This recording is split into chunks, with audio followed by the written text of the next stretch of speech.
đó muối à cái món bả lấy bả lâu đấy tiết khá nào một tiết à năng của trắng à năng còn năng quậy mà mới một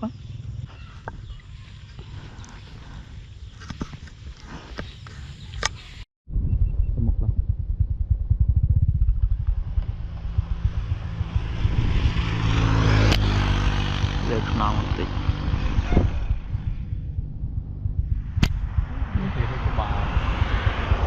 phải khăn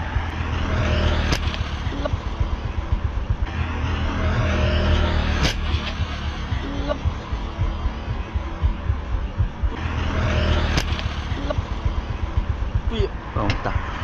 xong chắc cái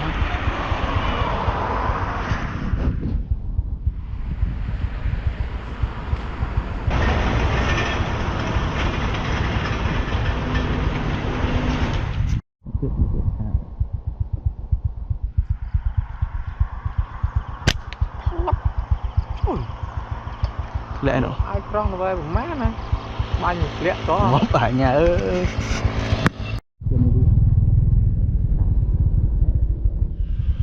mọt nọ đấy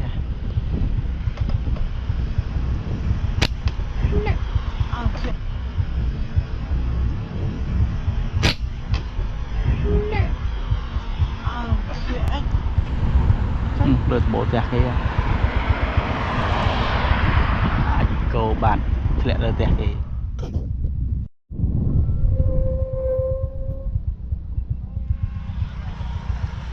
không được nó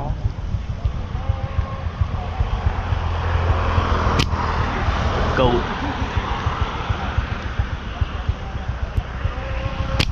lọp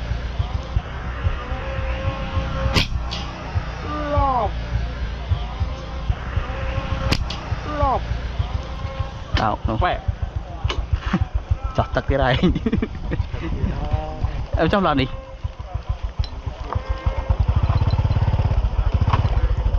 miền lại chọn à miền nào à đâu quấy miền cho